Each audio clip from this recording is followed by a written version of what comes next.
मिताली अपने घर से दूर एक छोटे से शहर में नौकरी किया करती थी। एक रात मिताली ऑफिस से देर रात घर वापस आ रही थी। रात काफी हो गई थी और मिताली का घर भी ऑफिस से काफी दूर था, इसलिए मिताली बड़ी परेशान थी। अभी तक बस नहीं आई, अब मैं क्या करूं? कब बस आएगी और मैं कब घर पहुंचूंगी? मिताली बार बार अपनी घड़ी देख रही थी। आधे घंटे खड़े होने के बाद भी किसी बस का नामो निशान नहीं था। मिताली के चेहरे का रंग ही उड़ गया था। वो थक कर बस स्टॉप पर बैठी ही थी कि तभी उसे दूर से एक बस आती दिखी। मिताली जल्दी से खड़ी हो गई।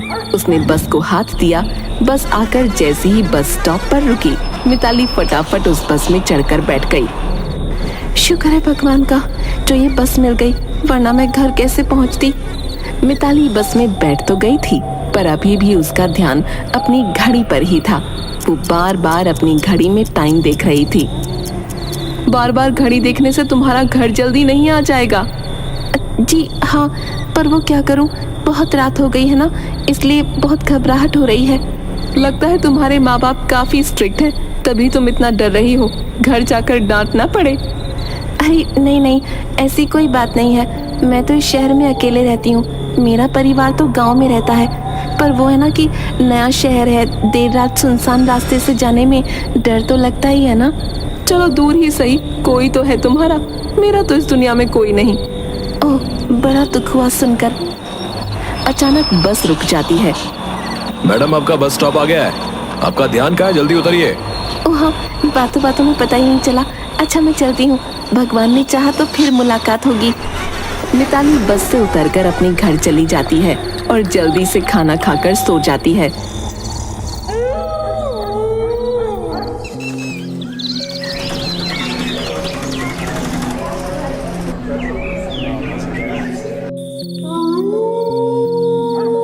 इत्तेफाक से अगले दिन भी ऑफिस से आते वक्त मिताली को वही औरत दोबारा मिल जाती है। दोनों के बीच काफी बातें होती हैं और अब तो वो औरत मिताली को रोज ही मिल जाती। बड़ा ही अजीब इत्तेफाक है, मैं किसी भी वक्त ऑफिस से निकलूं, पर तुम मुझे रोज उसी बस में मिल जाती हो। सही कहा तुमने, शायद ऊपर वाला हमको बार बार मिलवाना चाहता है। मिताली और सुजाता की कुछ ही दिनों में काफी गहरी दोस्ती हो जाती है। दोनों इतनी अच्छी दोस्त बन जाती हैं कि एक दिन मिताली खुद सुजाता से अपने साथ रहने को बोलती है। क्योंकि सुजाता का भी इस दुनिया में कोई नहीं था, इसलिए वो खुशी खुशी मान जाती है। अब दोनों हंसी खुशी एक साथ रहने लगती हैं और दोनों को ही अब अकेलापन महसूस नहीं होता। रोज सुबह दोनों अपने अपने काम के लिए निकल जाती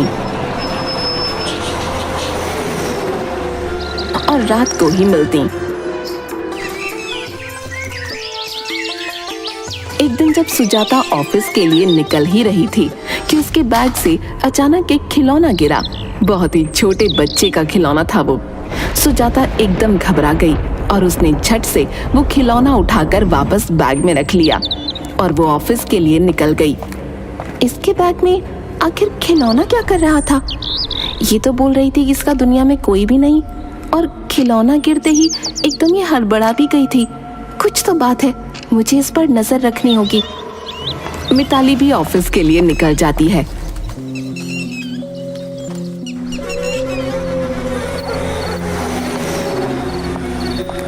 अब रात को जब वो घर आती है तो सोचती है कि सुजाता से उस खिलौने के बारे में पूछे, पर वो रुक जाती है। वो आधी रात को चुपके से सुजाता के कमरे में तलाशी लेने जाती है, पर वो जब देखती है कि कमरे में सुजाता ही नहीं है, अब मिताली के दिमाग में शक और ज्यादा बढ़ जाता है। आखिर ये चक्कर क्या है? बैग में खिलौना और अब आधी रात में गायब होना। ये आखिर इतनी रात को गई कहाँ है? इस पर मुझे अच्छे से नजर रखनी होगी। मिताली अब अपनी पूरी नजर सुजाता पर रखने लगती है। सुजाता रोज आधी रात को चुपके से घर के बाहर जाती है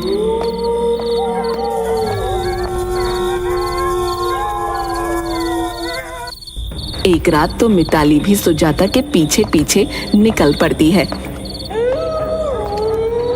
पीछा करते हुए वो एक हॉस्पिटल तक पहुंच जाती है। सुजाता हॉस्पिटल के अंदर चली जाती है और मिताली अब और सोच में पड़ जाती है। ये रोज आधी रात को हॉस्पिटल में क्या करने आती है? आखिर कौन है इसका हॉस्पिटल में? इसने बोला था इसका दुनिया में कोई भी नहीं, और आधी रात को छुप कर ही क्यों? मुझे तो लगता है इसके चक्कर में मैं पागल ही हो जाऊंगी। अब मुझे इसकी सच्चाई का पता लगाना ही होगा, तभी मुझे चैन मिलेगा। मिताली तब तो वहां से चली जाती है। पर अगली सुबह वो ऑफिस ना जाकर सीधा हॉस्पिटल पहुंच जाती है। वहां वो रिसेप्शन पर जाकर सुजाता के बारे में पूछती है। मैडम, यहाँ कोई बाहर से आता है तो हम उसका पूरा रिकॉर्ड रखते हैं, और सुजाता नाम की कोई औरत इस हॉस्पिटल में विजिट करने नहीं आई, और ना ही कोई इस नाम का पेशेंट है हमारे हॉस्पिटल में। ऐसा कैसे हो सकता है? मैंने उसे रोज आधी रात को अंदर आते हुए देखा है। आप बोल रही हैं कि यहाँ सुजाता नाम की कोई औरत नहीं आई? जी मैडम, यहाँ कोई सुजाता नाम की औरत नहीं आई। मिताली परेशान होकर घर वापस आ जाती है। थोड़ी देर बाद ही सुजाता भी घर आ जाती है। सुजाता रिमोट उठाती है, टीवी ऑन कर देती है। सिटी हॉस्पिटल में बच्चे चोरी होने का सिलसिला अभी तक नहीं रुक रहा। रोज आधी रात को बच्चे कैसे और कौन गायब कर रहा है, इसका अभी तक पता नहीं चल पा रहा है। ये खबर सुनते ही मिताली सुजाता की तरफ देखती है। सुजाता के चेहरे का रंग उड़ा हुआ होता है कि जैसे पता नहीं उसने आखिर ऐसी क्या खबर सुन ली। सुजाता रिमोट साइड में पटकती है और अपने कमरे में भाग जाती है। मिताली को समझ आ जाता है कि आखिर सुजाता का उस हॉस्पिटल से क्या ताल्लुक है और क्यों रजिस्टर में उसका कोई रिकॉर्ड नहीं है। मिताली उस रात बस सुजाता के जाने का इंतजार ही कर रही होती है।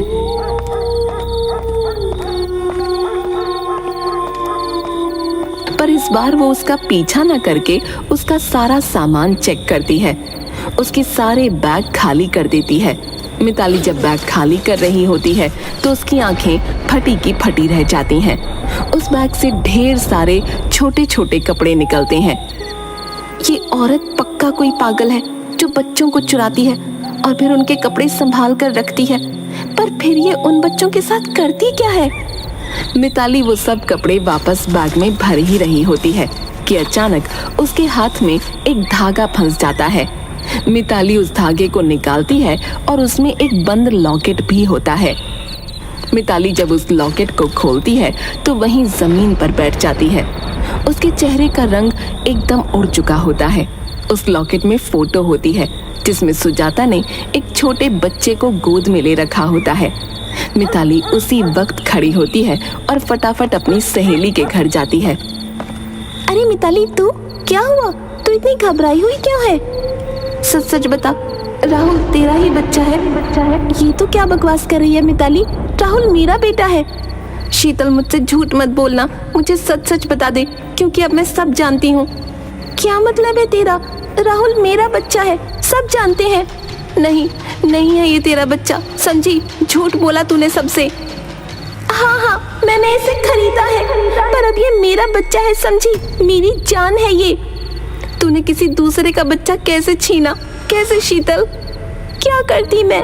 मेरे बच्चे नहीं हो सकते थे, और मेरे सास ससुर ने बोल दिया था कि अगर तेरे बच्चे नहीं हो सकते तो हम तुझे नहीं रखेंगे।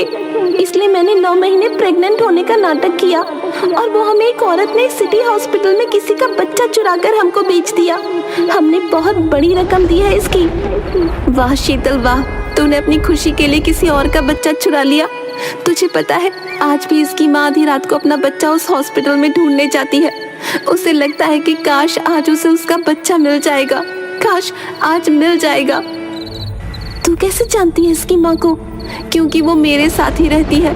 मैं तो उसे ही बच्चा चुराने वाला समझ रही थी, पर वो तो मुझे उसके सामान में ये लॉकेट मिला जिसमें एक फोटो थी, और उस फोटो में वो अपने बच्चे के साथ थी जो उसने बच्चा पैदा होने के तुरंत बाद ही ली होगी। उसके बाद वो कभी अपने बच्चे से नहीं मिल पाई, क्योंकि तुमने उसका बच्चा चुरवा लिया। क्यों करते हैं लोग ऐसा? कैसे किसी माँ से उसका बच्चा छीनकर खुद एक माँ बन सकती हो? माँ तो माँ होती है ना, तो क्या माँ ऐसी होती है? मुझसे गलती हो गई मिताली, मैं डर गई थी। और फिर जब वो औरत मुझे मिली तो मुझे एक उम्मीद मिली। मैंने उसके अलावा कुछ सोचा ही नहीं। ये मेरी गलती है। हाँ शीतल, ये तेरी ही गलती है और तुझे अभी के अभी मेरे साथ चलना होगा। आज तुझे 2 काम करने हैं। 2 काम कौन से? जो औरत उस हॉस्पिटल से बच्चा चुराती है तो उसको पुलिस में पकड़वा सकती है, क्योंकि तू ही जानती है कि आखिर वो है कौन। और दूसरा, अभी राहुल को इसकी माँ के पास वापस देना होगा। नहीं मिताली, ये मुझसे ना होगा। मैं राहुल के बिना कैसे रहूंगी? मैं मर जाऊंगी।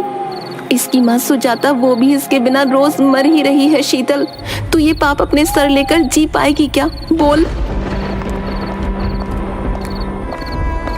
शीतल अपने सीने पर पत्थर रखकर राहुल को लेकर आती है और वो मिताली के घर जाते हैं। मिताली दरवाजा खोलती है तो सामने सुजाता बैठी होती है। सुजाता, मैं तुमसे मिलवाने किसी को लेकर आई हूँ। क्या मिलना चाहोगी तुम मुझसे? मुझसे मिलवाने? पर किसे? मिताली लॉकेट खोलकर दिखाती है। इसे, तुम्हारे बच्चे को। मेरा बच्चा? मेरा बच्चा कहाँ है? मेरा बच्चा कब से ढूंढ रही हूँ मैं इसे, मिलता ही नहीं। जाने कहाँ खो गया है। बताओ ना, कहाँ है मेरा बच्चा? शीतल, ले आओ राहुल को। शीतल उसी बच्चे को गोद में लेकर सुजाता के सामने आती है। सुजाता अपने बच्चे को देख सुन्न रह जाती है। उसकी आंखों से आंसू रुकने का नाम ही नहीं ले रहे होते और उसके होठों पर एक अलग ही मुस्कुराहट होती है। मुझे माफ कर दो, मैंने हॉस्पिटल से तुम्हारा बच्चा चुराया था। मुझसे गलती हो गई। ये लो अपना बच्चा, अभी तुम्हारे पास ही रहेगा। काश तुम इसे पहले मेरे पास ले आई होती। काश मैं इसे गोद में ले पाती, इसे अपने साथ रख पाती। काश। ऐसा क्यों बोल रही हो? अभी भी तुम इसे अपने पास रख सकती हो। माँ। राहुल पहली बार अपने मुंह से माँ बोलता है और अपना हाथ सुजाता की तरफ बढ़ाता है, जैसे कि वो उसे पहचान गया हो। सुजाता की खुशी का कोई ठिकाना नहीं होता। वो अपने हाथों से अपने नन्हे से राहुल की उंगली छूती है और उसी वक्त वो धुआं बनकर आसमान में समा जाती है। सुजाता की धुएं से आती आवाज, मेरे बच्चे का ध्यान रखना, मेरी आत्मा को शायद अब शांति मिल जाएगी। सुजाता ने अपने बच्चे के गम में आत्महत्या कर ली होती है और वो बस एक आत्मा होती है जो अपने बच्चे के लिए भटक रही होती है और मिताली के जरिए भगवान सुजाता की मदद करते हैं।